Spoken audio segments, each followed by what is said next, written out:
Cristo Jesús. Conocerlo, amarlo, seguirlo. Juan Manuel García de Alba S.J. Capítulo 6. Los milagros de Jesús. Los relatos de milagros. Es propio de todo pueblo el idealizar, forjar leyendas y fantasías, narrar cuentos e historietas. El pueblo de Israel no tenía por qué ser una excepción. No es difícil encontrar en los relatos de milagros rastros de esas idealizaciones, leyendas y fantasías. Se puede probar que algunos de los milagros tienen origen legendario, pero se puede probar igualmente que muchos de ellos tienen fundamento histórico. Aceptamos la posibilidad del milagro sin entrar a discutirlo. Y al mismo tiempo podemos dar por histórica la actividad taumatúrgica de Jesús. Aceptamos que Jesús hizo milagros, no ocasional sino frecuentemente, aunque el día de hoy nos sea difícil determinar en qué consistió tal o cual milagro y la motivación o significado inmediato que tuvo. El pueblo de Israel no distinguía entre el orden natural y el sobrenatural.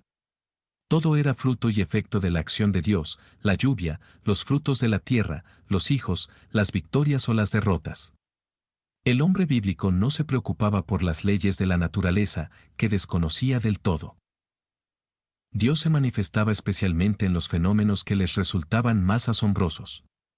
El asombro era un elemento muy importante en el encuentro con Dios.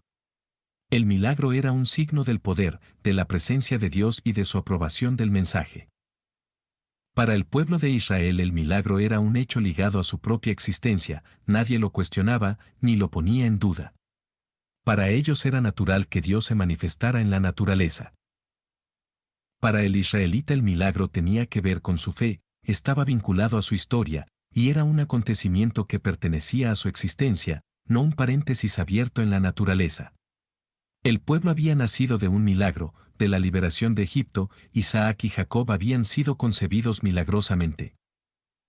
El milagro no es un proceso que se realiza en el ámbito natural solamente, sino que forma parte esencial de lo histórico de la vida humana. Solo hay milagros en relación con el hombre.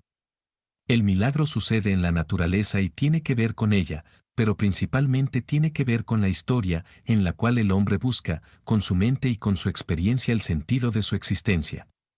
Un milagro es un acontecimiento que llama la atención sobre algo insólito, por superar las leyes de la naturaleza, con un significado religioso. Los milagros de Jesús. En el caso de Jesús ninguno de sus contemporáneos, ni siquiera sus enemigos pusieron en duda su capacidad de hacer milagros.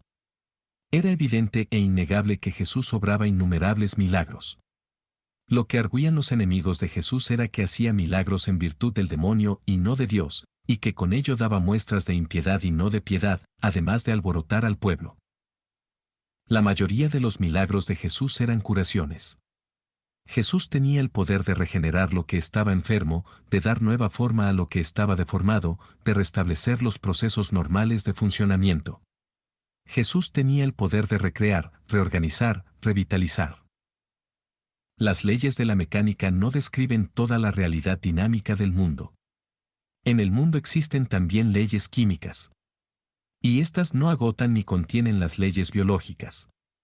Lo biológico está superado por la aparición de la conciencia, y esta por la libertad, y la libertad por la entrega. Es natural que las estructuras superiores supongan y necesiten de las inferiores, pero las inferiores no exigen las superiores, simplemente están abiertas a ellas, como el mundo no exige nuestra presencia, pero está abierto a recibirnos. El milagro, lejos de ser una realidad ajena al mundo, es la culminación del mundo.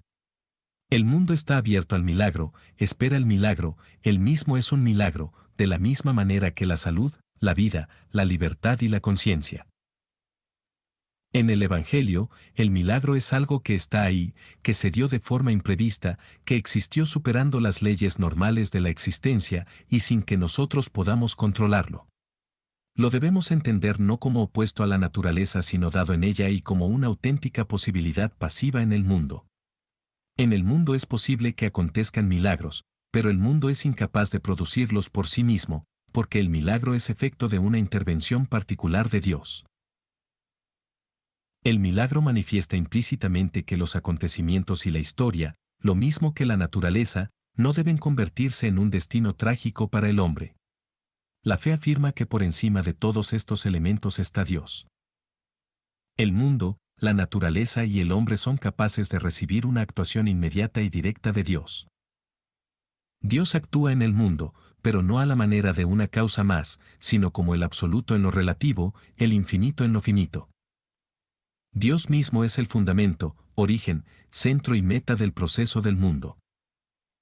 En la mentalidad hebrea el milagro estaba internamente vinculado con la actividad creadora de Dios. El efecto religioso del milagro consistía en causar 1. Admiración y asombro, 2. Una actitud de atención y reverencia, 3. Apertura o aceptación interior. La gente se sentía atraída por los milagros, como Moisés se sintió atraído por la zarza que ardía sin consumirse. Luego venía la aceptación de la persona que hacía el milagro, y muchas veces éste servía como prueba de autenticidad de su profecía. Por último se daba la aceptación del mensaje y de la autoridad de quien hacía el milagro. En los evangelistas podemos notar la misma intención al transmitirnos los relatos de milagros. 1. Causar admiración en el que lee o escucha el Evangelio. Y para esto eligen los relatos, subrayan y ponderan los elementos relevantes, exageran datos con el fin de ponderar, añaden detalles por cuenta propia. 2. De la admiración se pasa a la apertura interior, a la disponibilidad y al entusiasmo. Estos efectos, que se daban en los testigos presenciales de los milagros de Jesús, los evangelistas pretenden reproducirlos, mediante el relato, en los lectores del Evangelio. De tal manera que su lectura llegue a ser como una segunda forma de presenciar el milagro y de recoger su fruto.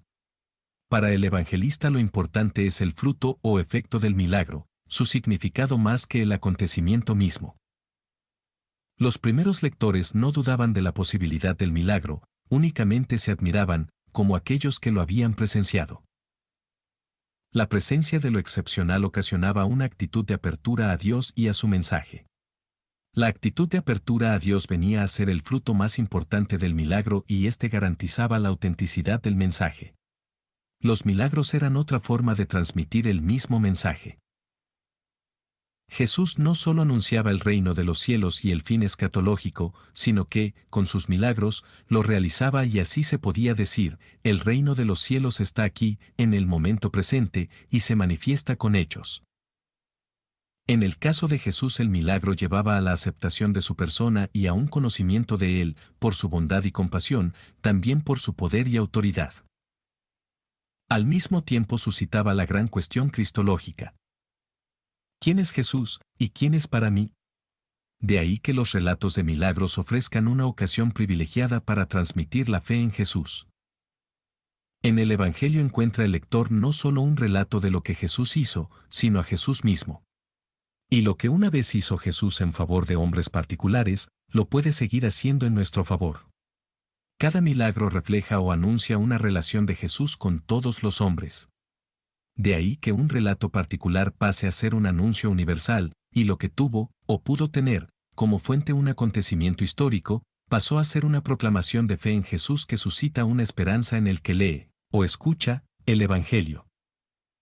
Jesús hacía milagros porque se compadecía de los enfermos y de las necesidades de la gente.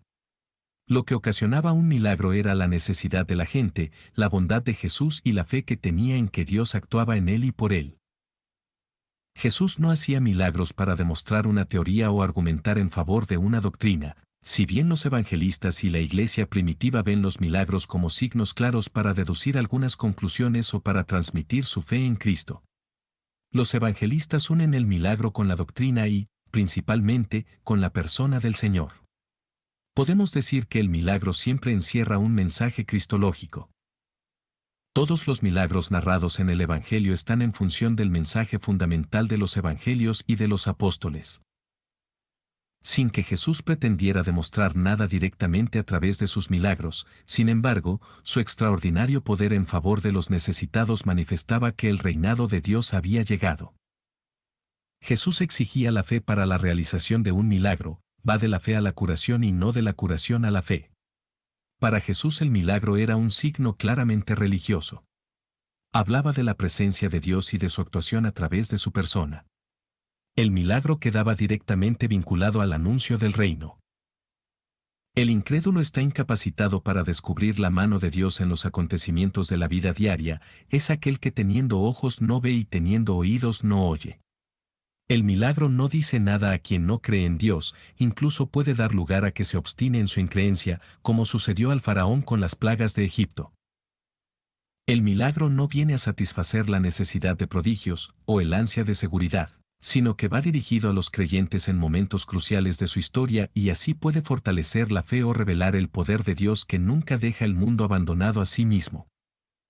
Jesús hacía milagros sin distinción de personas. Era, de manera especial, sensible al sufrimiento humano, particularmente al de los enfermos y al de los marginados por su enfermedad. El milagro era una muestra clara de amor y misericordia. Jesús no hacía milagros porque la gente los mereciera, sino para mostrar al mundo el amor de Dios, a través del suyo, al compadecerse de los necesitados. Efectuando el milagro, Jesús exhortaba a quien lo había recibido a que viviera una vida digna de los dones de Dios, principalmente del don del reino. Llama la atención la gran cantidad de milagros catalogados como expulsiones del demonio. La instauración del reino traía consigo el arrancar al hombre del poder del demonio y ponerlo en manos de Dios. Jesús esperaba como fruto del milagro una buena conducta, confianza, sentimientos de gratitud y amor, y por parte de la gente que presenciaba los milagros, esperaba además aceptación de su persona y su mensaje, disponibilidad. Jesús nunca quiso hacer milagros en beneficio propio. En repetidas ocasiones rechazó explícitamente esa posibilidad. Hacía milagros sin deseo de llamar la atención. No quería impresionar por sus milagros. No quiso tomar el poder, mediante su recurso y por la fuerza de hacer milagros. Jesús no se sentía distinto de los discípulos a causa de los milagros que efectuaba. Para él todo aquel que anunciara el reino y tuviera la fe que él tenía, podría hacer los milagros que él hacía. El milagro no venía a ser un elemento para distinguir o contraponer a Jesús de los demás. Aunque de hecho Jesús llamó la atención y se ganó la admiración del pueblo como un hombre poderoso en obras y en palabras. El fin de las intervenciones extraordinarias de Jesús era ayudar a la gente necesitada, pero al mismo tiempo, y a través de esos signos particulares, anunciar que el reino de los cielos había llegado. El milagro tenía carácter revelador, era también palabra de Dios y su significado era más importante que su contenido circunstancial. Un milagro no era un hecho aislado, estaba entretejido en una red de acontecimientos, porque, para Israel, el milagro era un signo de parte de Dios, era válido en el contexto de la fe recibida y anunciada. Mensaje cristológico de los milagros. Existe una relación especial entre el milagro y la creación, entre el origen y la realidad que surge. El cristianismo primitivo leía en los relatos de milagros que Jesús era el creador del universo. Quien realiza milagros como regeneraciones, restablecimientos, recuperaciones, tiene una relación especial con el ser mismo atrofiado, es decir, es capaz de restablecerlo porque de alguna manera lo estableció, es capaz de regenerarlo porque de alguna manera fue aquel que le dio origen. El poder de hacer milagros revela una relación particular de la naturaleza con Jesús y, más particular todavía, con las situaciones concretas en que los hombres nos encontramos. Para los santos padres, como San Agustín, San Juan Crisóstomo, San Ireneo, y otros muchos, los milagros venían a poner de manifiesto lo que Jesús hace desde la creación del mundo. Jesús es capaz de resucitar a un muerto porque es aquel que da la vida.